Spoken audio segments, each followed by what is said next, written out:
Je bénis le Seigneur pour nos vies respectives. Parce que son amour en nous est manifeste au quotidien. Je suis davantage reconnaissant parce que dimanche dernier, alors que je nous invitais à sortir du péché et à courir vers Jésus,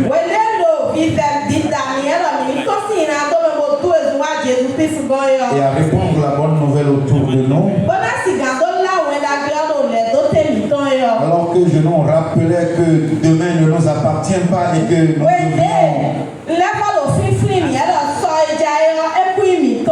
nous devrions agir à l'instant,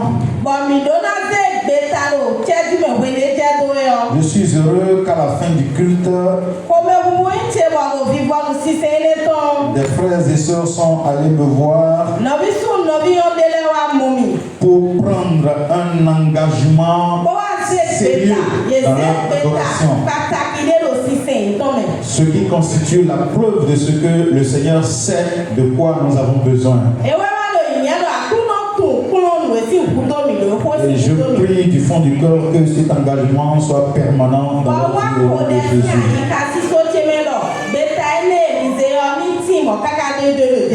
Et si toi aussi, tu penses qu'il y a un engagement, une nouvelle décision que tu dois prendre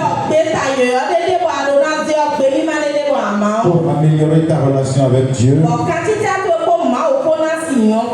c'est encore possible. Que le Seigneur nous bénisse.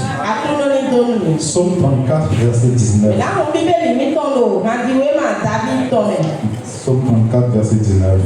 L'Éternel est près de ceux qui ont le cœur brisé. Et il sauve. Et il sauve ceux qui ont l'esprit dans l'abattement.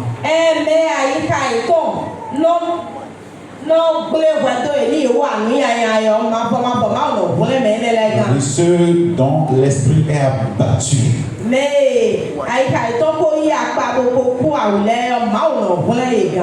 Amen. Amen. Ce matin, je voudrais nous parler de chagrin. De chagrin, de tristesse. Voilà. Le thème que je voudrais considérer est intitulé Dieu au cœur de nos chagrins.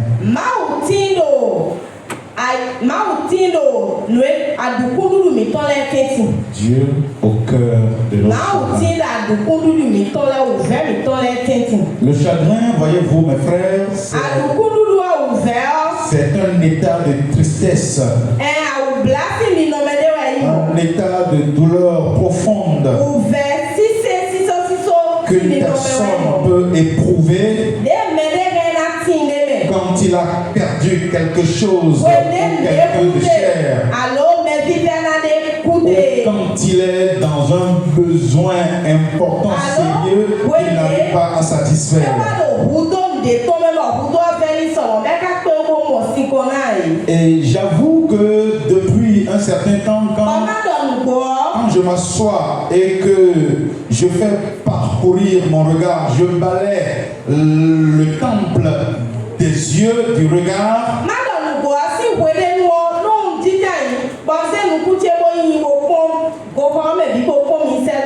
je lis malheureusement beaucoup de tristesse sur les yeux de plus d'un. J'ai eu l'opportunité de me rapprocher de certains pour m'enquérir de ce qui pourrait être à la base d'une telle tristesse.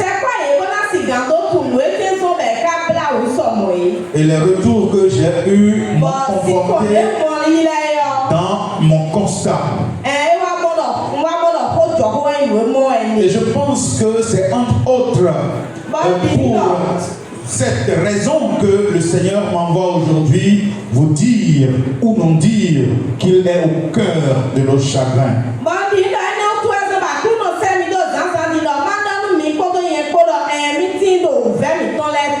savez, parfois quand la souffrance ou quand la douleur atteint un niveau donné, il nous arrive d'avoir l'impression que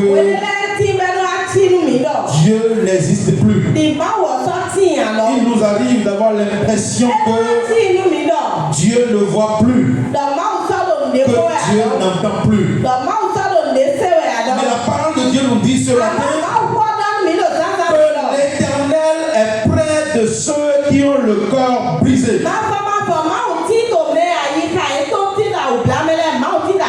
Est-ce que tu peux toucher ton voisin et lui dire l'Éternel est auprès de toi? Touchez-moi, maman, comptez-vous, dites-lui que l'Éternel est près d'elle. Même dans la situation là, même dans ce qu'elle vit à l'instant là, l'Éternel est à côté. Est-ce que quelqu'un croit que l'Éternel est à sa côté ce matin? Waouh. Je prie que l'Éternel agisse de façon particulière dans la vie de chacun de nous ce matin au nom de Jésus.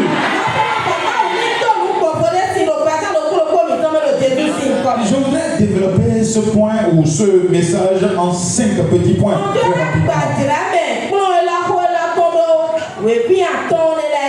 Dans le premier point, je voudrais insister sur le fait que le chagrin est une réalité universelle et intemporelle.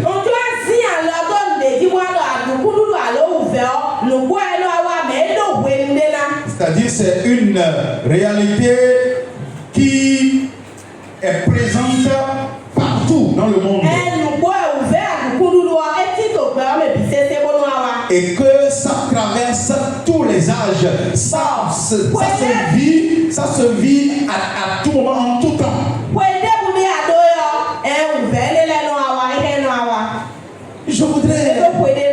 Je voudrais nous faire comprendre à travers cette première articulation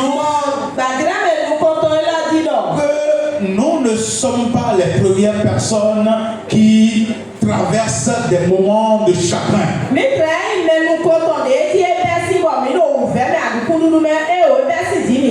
Même nos patriarches dans la foi ont eu leur lot de chagrin.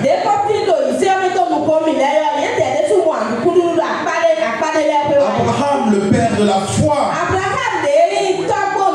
a dû traîner le chagrin du manque d'enfants pendant des années.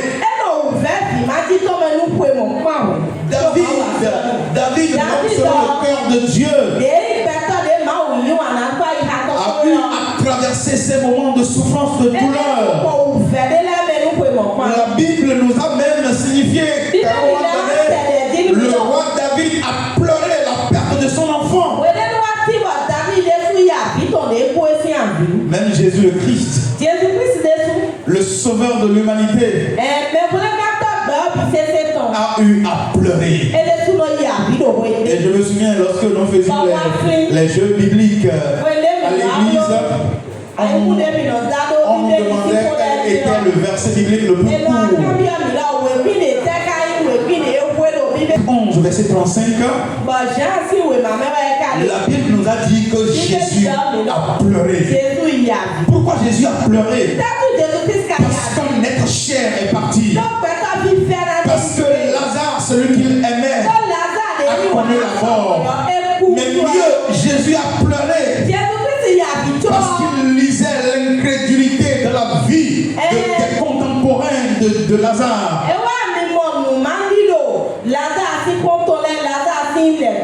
Si donc les patriarches ont pleuré, si donc les héros de la foi ont pleuré, si donc même les prophètes ont pleuré, Jérémie, un prophète majeur, a pleuré. Jérémie a tellement pleuré qu'il a été nommé le prophète aux larmes.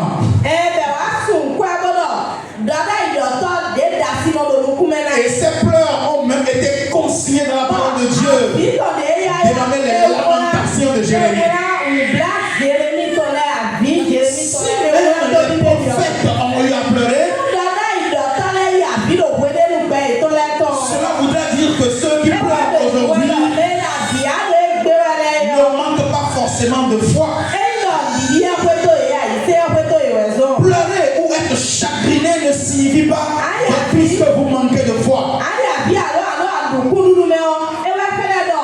Il peut vous arriver de pleurer parce que vous ressentez une douleur certaine. Il peut vous arriver de pleurer, de grincer les dents.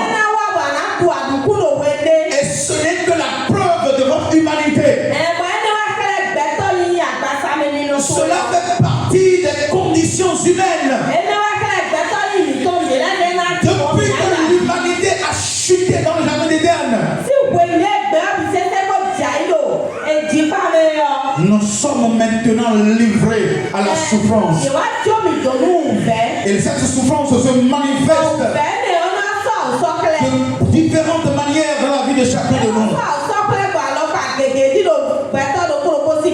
Qu'est-ce qui t'attriste à ce point, bien-aimé? Qu'est-ce qui te fait souffrir à ce point, bien-aimé? Oui, pleure. S'il le faut, pleure. Parce que parfois, pleurer même soulage. Mais sois rassuré d'une chose. Dieu n'est jamais absent dans tes pleurs, dans tes larmes. Et c'est ce qu'il m'envoie te rappeler ce matin. Si tu as le cœur brisé, tu es au bon endroit ce matin. Tu es dans les bonnes conditions ce matin. Parce que tel un père se rapproche de son enfant qui pleure, plus que les autres qui ne vivent rien de spécial, c'est de cette même manière que Dieu se rapproche de ces enfants qui ont le cœur brisé. Je sais que tu as l'esprit abattu. Je sais que tu promènes des regards inquiets. Je sais que parfois pour toi, la vie n'a plus aucun sens. Mais je viens te dire de la part de Dieu ce matin que tu n'es pas seul. Même si tout le monde t'a abandonné, tu n'es pas seul. Et c'est même bien que tu n'es personne à ton chemin. C'est même mieux que tu n'es personne pour te soutenir. Parce que c'est dans cette condition que Dieu aime se manifester dans la vie de ses enfants. Pour que personne ne vienne partager sa gloire avec lui. Bien-aimé, sois consolé au nom de Jésus. Si le chagrin a sévi depuis les temps anciens et qu'il sévit encore aujourd'hui, cela voudra dire que le chagrin ne disparaîtra jamais de ce monde. Mais ce qui fait la différence entre nous et les autres, c'est que notre chagrin à nous, Dieu est avec nous. Dieu est avec nous.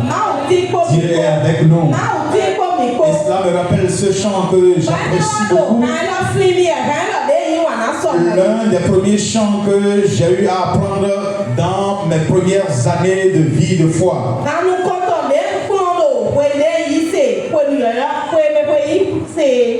Mon pianiste, il est chagriné ce matin.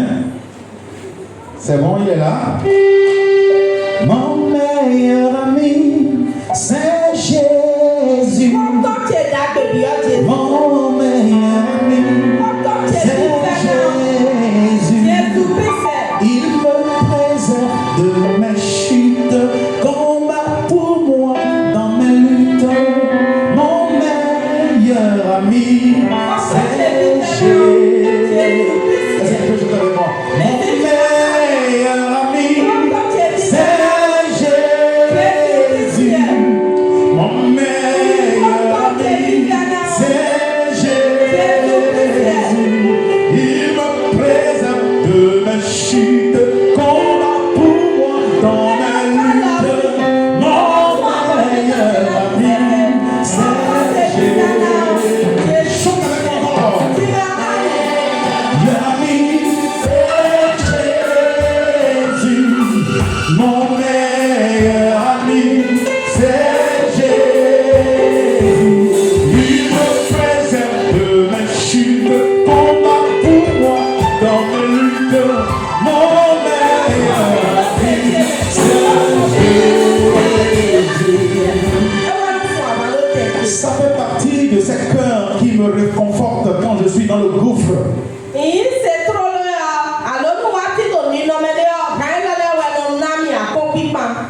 Moi, je peux être dans le pire des tourments. Quand je commence par allier les chansons les plus expressives de mon répertoire, je retrouve toujours mes forces. Jésus est ce meilleur ami dont tu as besoin. Et tu ne manqueras pas de son amitié au nom de Jésus. Si Dieu n'a pas abandonné les patriarches, il ne nous abandonnera pas. Tu as vu? Il s'est manifesté dans la vie de Paul face au serpent. Et toi-même tu as entendu ce matin, le serpent s'est attaché à la jambe de la maman. Mais il n'a pas pu la mordre. Parce que Dieu est là. Parce que Jésus est là. Reçois la manifestation divine de ta vie au nom de Jésus. La deuxième chose, le deuxième point que je m'avais développé rapidement, c'est que Dieu voit et comprend notre chagrin. Bien aimé, Dieu voit et il comprend nos chagrins. La Bible dit dans Somme 56, verset 9. Qu'est-ce que la Bible dit? Somme 56, verset 9. Ça dit, tu comptes les pas de ma vie errante.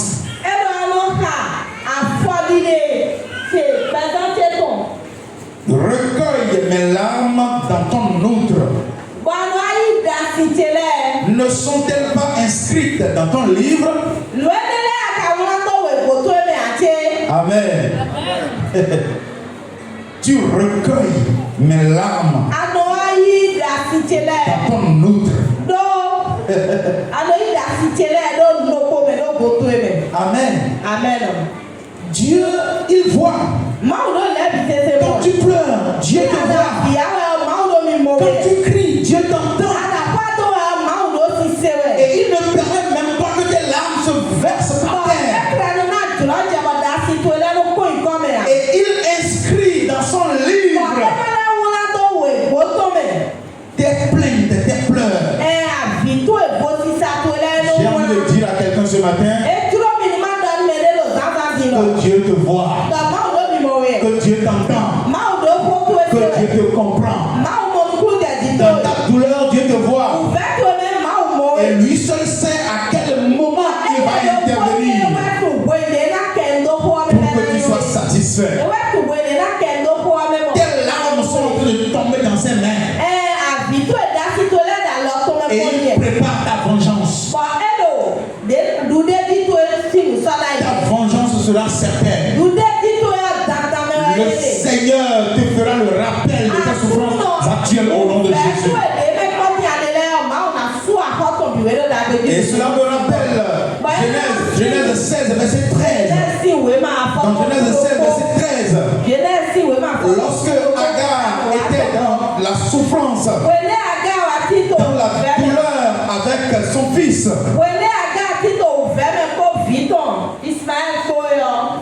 Dieu, la Bible dit, elle appela l'Éternel qui lui avait parlé du nom de Ata El-Roi, car elle dit, ai-je rien vu ici après qu'il m'a vu? Il a dit que le Seigneur l'a vu. Le Seigneur m'a vu. Est-ce que tu sais que le Seigneur te voit? Est-ce que tu crois que le Seigneur te voit? David a dit que même si le rentrait dans une ternitière, le Seigneur le voit. Il n'y a nulle part où tu puisses te cacher pour que le Seigneur ne te voit pas.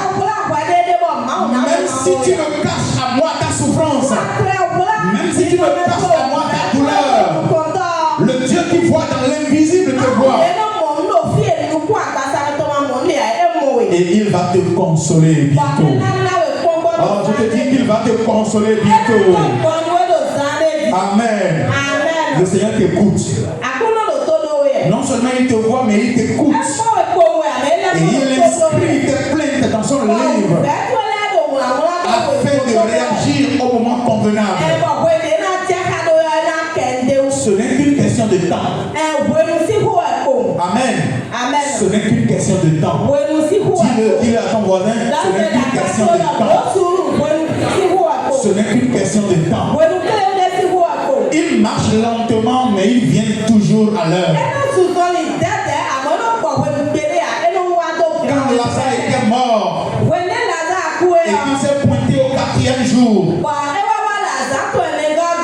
les gens se moquaient de lui. Même la sœur de Lazare lui disait que s'il avait été là plus tôt, Lazare ne serait pas mort.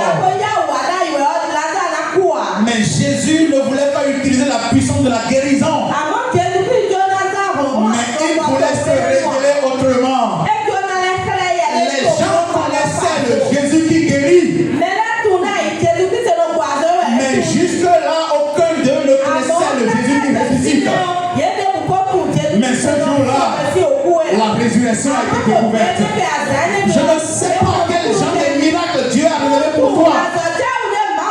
Mais je déclare qu'à travers toi, le monde connaîtra autrement ton Dieu au nom de Jésus. Oh, si tu le crois, réponds Amen. Réponds Amen. Et est-ce que tu sais pourquoi Dieu voit et comprend ton chagrin? C'est Hébreux 4, verset 15 qui nous le dit. Hébreux 4, verset 15. Nous n'avons pas un souverain sacrificateur qui ne puisse pas compatir à nos faiblesses. Au contraire, il a été tenté comme nous en toutes choses.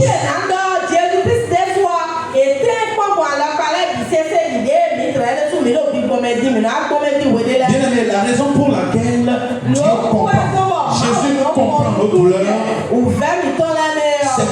c'est parce que lui-même a déjà expérimenté la douleur dans la chair humaine. Nous n'adorons pas un Dieu qui ne connaît pas, qui n'a pas connu la souffrance.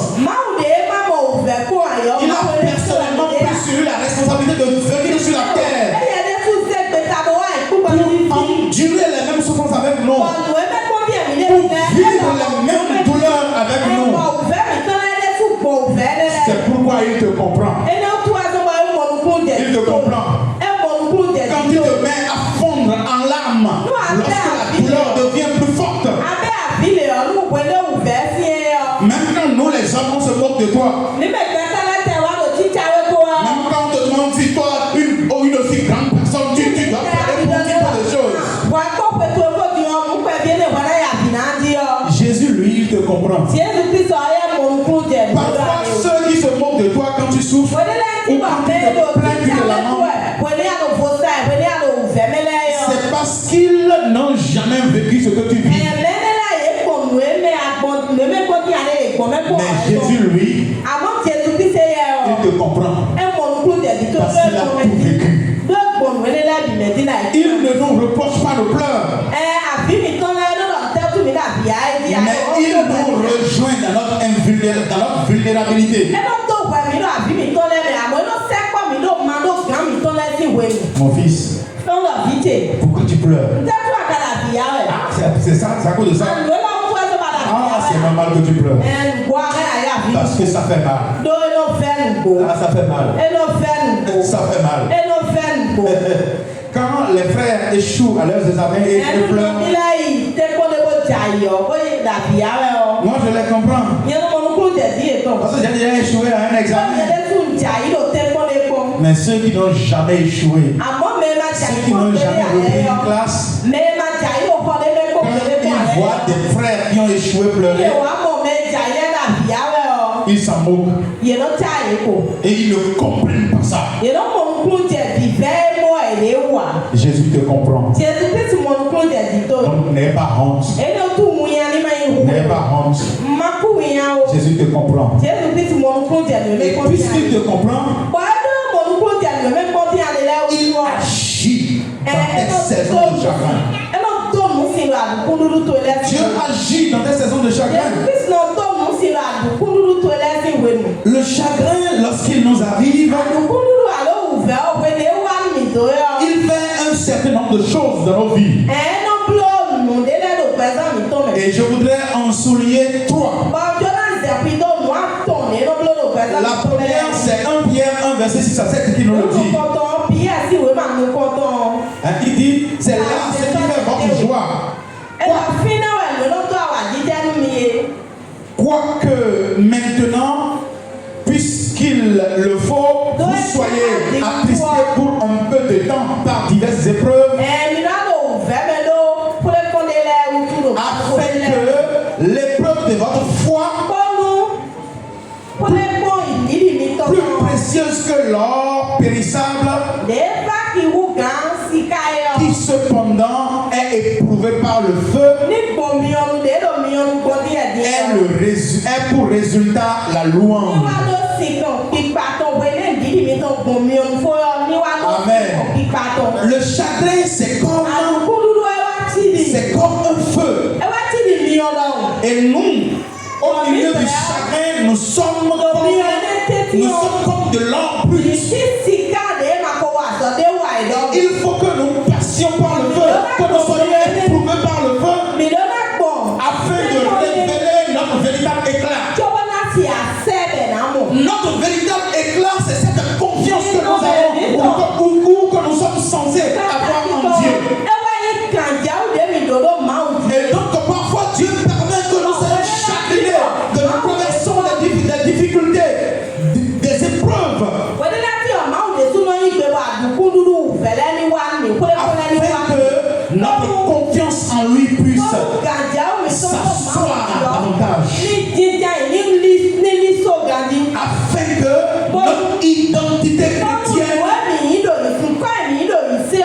soit connue de tous.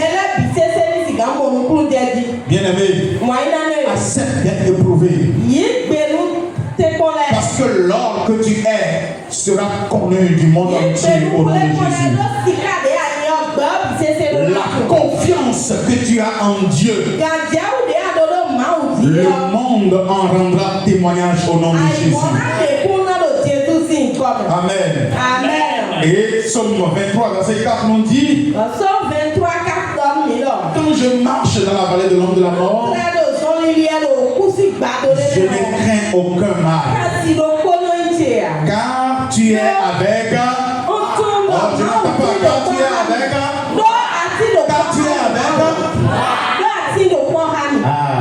Amen. Ça veut dire que Dieu aime même nous voir dans la vallée. Parce que lorsque nous sommes au milieu de la vallée, le Seigneur est toujours avec nous. Le chagrin nous rapproche de Dieu. Avez-vous déjà vu un enfant qui est en difficulté? Un enfant de 2 ans, à qui quelqu'un a fait du mal quelque part. Qu'est-ce que l'enfant fait? Qu'est-ce que l'enfant fait? Il se met à pleurer.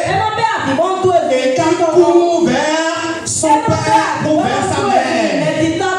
Ça veut dire que le chagrin nous rapproche de Dieu. À un moment donné, nous avons besoin d'être chagrinés pour nous rappeler que nous avons un Dieu. Il y a certaines personnes qui ne retournent jamais à Dieu tant qu'ils n'ont pas de difficultés. Et puisque Dieu nous aide et veut que nous soyons proches de lui, il va permettre que des chagrins arrivent. Toi qui es chagriné en ce moment, rapproche-toi de ton Dieu. Il a besoin de te parler. Il a besoin de t'orienter. Il a besoin de te défendre. La troisième chose que le chagrin fait. 2 Corinthiens 1, verset 3 à 4.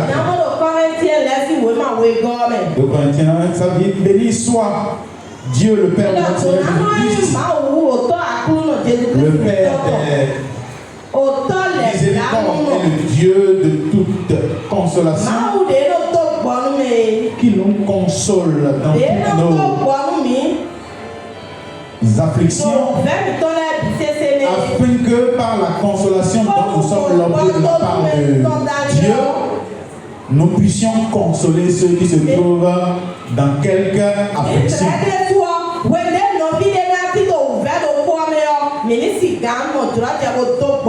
Le chagrin développe la compassion. Vous savez, il y a beaucoup de frères et sœurs qui traversent des difficultés qui peuvent les emporter, qui peuvent les faire sortir de la foi. S'il n'y a pas des gens dans l'église pour les consoler de façon efficace. C'est vrai que je suis pasteur, mais il y a des choses pour lesquelles je ne peux pas arriver à consoler efficacement les personnes. Pour la simple raison que moi je n'ai jamais vécu ces choses. Je me souviens d'une de mes sœurs qui était très proche de moi. Elle s'est mariée et déjà après 8 ans, pas d'enfant. Et chaque année, en tout cas, de façon régulière, je me rapprochais d'elle, je lui parlais. Je lui dis, ma soeur, je suis sûr que le Seigneur va faire. Ne t'inquiète pas. Lui qui a fait pour les anciens, lui qui a fait pour Sarah, lui qui a fait pour Anne. Elle me dit, Marc, laisse tomber. Toi, tu parles comme ça parce que toi, tu n'as pas vécu. Tu ne peux pas comprendre. Tu ne peux pas comprendre ce que je dis. Tu ne peux pas comprendre. Et quand elle commence à parler comme ça, je n'ai vraiment plus de mots. Parce que même si j'imagine ce qu'elle vit, je ne l'ai jamais vécu. Donc nous avons besoin parfois de traverser des difficultés, d'être chagrinés, afin que cela développe la compassion en nous, pour que nous puissions consoler les autres qui sont dans la souffrance. Je connais des sœurs, des frères qui ont traversé des difficultés dans cette église. Et quand moi je leur parlais, je lisais dans leur visage qu'ils n'ont pas été vraiment touchés. Mais il a fallu que des mamans, des papas qui ont vécu la même chose, ou qui ont vécu pire, soient venus et aient commencé par leur parler, pour automatiquement leur visage soit changé. Parce que ces personnes-là sont la preuve vivante de ce qu'on peut vivre ça et s'en sortir. Le peuple de Dieu a besoin de toi. Le peuple de Dieu a besoin de toi. Des faibles ont besoin de toi. C'est pourquoi le Seigneur te permet de traverser ces souffrances. Demain, tu seras le consolateur de ceux qui méritent, de ceux qui ont besoin de consolation. Oh, reçois cette capacité au nom de Jésus. Reçois cette capacité au nom de Jésus. Et tu seras notre soutien à nous au moment convenable. Mais il y a une assurance. La quatrième chose, le quatrième point que je veux développer, c'est que Dieu nous promet une espérance plus forte que le chagrin.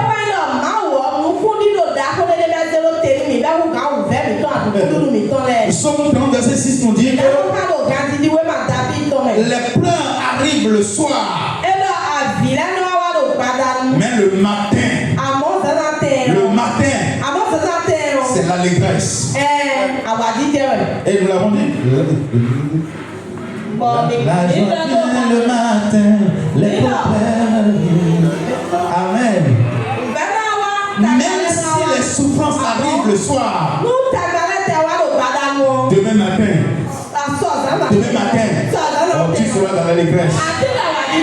Tu seras dans l'allégresse. Et Matthieu 5, verset 4 dit que bienheureux sont ceux qui pleurent aujourd'hui, parce qu'ils seront consolés. Et imagine la vie de ceux que Dieu même console. Vous savez, il y a certaines souffrances dans lesquelles, quel que soit leur degré, quand une certaine catégorie de personnes vient chez toi et que tu les vois dans le lot des consolateurs, toi-même tu te mets à sourire en même temps, parce que tu es sûr que cette consolation-là sera de taille. Vrai ou faux? Imaginez un frère est dans une difficulté. Un frère a été endeuillé peut-être même, et qu'il apprend que le président de la République est venu lui rendre visite pour le consoler. Est-ce que ce sont les paroles du président qui importent? C'est pas les propos du président qui importent, mais c'est toute la capacité que le président transporte. C'est tout ça qui me soulage. Vous allez voir des familles où les gens ont subi des incendies, où il y a de grands brûlés et tout ça. Et on apprend que le président de la République, le gouvernement a rendu visite aux familles. Parfois, vous allez vous demander si les gens sont vraiment endeuillés. Parce qu'ils accueillent la délégation avec une joie à peine voilée. Parce que ce qu'ils vont recevoir après cette visite dépasse même en grive la valeur de ceux qu'ils ont perdus. Ouais, celui qui est mort, peut-être que c'était un soulard, c'était un moins que rien, qui n'avait aucune importance pour la famille. Et on se dit au moins qu'on trouve quelque chose en remplacement. Le Seigneur te promet que tu seras consolé. Et Apocalypse 21, verset 4 nous dit qu'il essuiera nos larmes. Amen. Ce qui voudra dire que nous ne sommes pas destinés à vivre indéfiniment dans le chagrin. Il y a un temps pour souffrir, mais un temps pour en sortir. Je prie que le Seigneur t'aide à tenir jusqu'à la fin au nom de Jésus. La Bible dit ceux qui auront tenu jusqu'à la fin recevront la couronne de gloire. Vivement que nous recevions cette couronne au nom de Jésus. Alors, dans ces conditions, il faut que nous sachions comment tenir jusqu'à sortir du chagrin. La première chose que je voudrais nous dire, c'est que comme un enfant qui pleure ou toujours vers son père ou sa mère, il faut que nous osions venir à Dieu au milieu de nos chagrins. Dès que nous sommes, nous pouvons être en train de pleurer les larmes aux yeux. Venons à Dieu avec nos incompréhensions, avec nos interrogations, avec nos cris. Il est toujours disposé à nous accueillir. Deuxième chose, restons fermes dans ses promesses. Il n'est pas un homme pour mentir, ni un fils d'homme pour se repentir. t'aidera. Troisième chose, Paul dit que nous ne sommes pas de ceux qui se retirent pour se perdre, mais de ceux qui ont de la foi pour sauver leur âme. Au fond de ton chagrin, cherche la communauté avec les frères. Cherche la communauté avec les frères. Il y a certainement, Dieu a déjà certainement prévu quelqu'un comme solution pour toi parmi tes frères. Ne va pas te cacher pour souffrir seul. Non. L'église n'est pas un lieu pour que tu caches, pour cacher tes larmes. Il faut les exposer. Bien des frères ont été soulagés dans cette église parce qu'ils ont eu le courage d'exposer leurs difficultés. Emboîte-leur le pas. Et enfin, quatrième chose, il faut garder les yeux fixés sur Jésus. Parce que c'est lui qui a porté nos peines sur la croix. Et c'est en lui que nous trouvons notre paix surnaturelle. Alors garde les yeux fixés sur lui. Et aujourd'hui, quand tout va bien, essaie de préserver cette grâce que Dieu t'a accordée, la vie que Dieu t'a accordée, la santé que Dieu t'a accordée. Ne les banalise pas. Ne joue pas avec. Il y a beaucoup de frères qui jouent avec leur vie, qui jouent avec leur santé. Si tu n'as jamais été malade, tu ne comprendras pas la valeur de la santé. Beaucoup mangent n'importe comment. Beaucoup gèrent leur santé n'importe comment. Ils ne se donnent aucun repos. Des frères, j'ai vu une blague un jour où on a présenté un monsieur devant une table avec plus d'une cinquantaine de bouteilles de sucreries. Et on dit que c'est un frère en Christ qui a été déçu. C'est une femme là déçue. Il est en train de noyer sa peine dans les sucreries. Tu vas mourir, mon frère.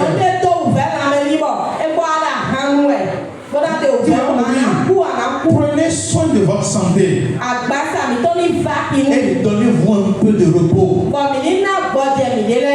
Des gens comme le Jack Sam, je n'ai jamais cessé de le lui dire. Et je le lui dis maintenant devant le monde entier. Il faut te donner du repos, mon frère. C'est insensé de notre part d'oublier notre santé et de courir derrière l'argent, et de trouver maintenant l'argent après pour commencer par courir derrière la santé.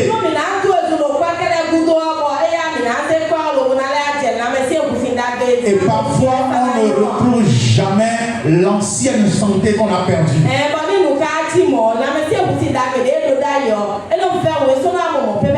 Nous sommes en train de vieillir. Notre organisme n'est plus comme avant. Quand je vois aujourd'hui quelqu'un comme le maître François commencer par pousser un peu de ventre, je me dis qu'il faut avoir vécu assez longtemps pour voir ça. Ah oui, vous voyez, nous ne sommes plus comme avant. Et il faut qu'on fasse attention à tout ce que nous mangeons. Il faut que nous fassions mouvoir notre corps. Que nous nous donnions à des efforts physiques au moins 2 ou 3 fois par semaine. Ça va faire du bien. Ne banalisons pas les grâces que Dieu nous fait. Parce que nous pourrions le regretter demain. Que le Seigneur nous bénisse. Bon dimanche.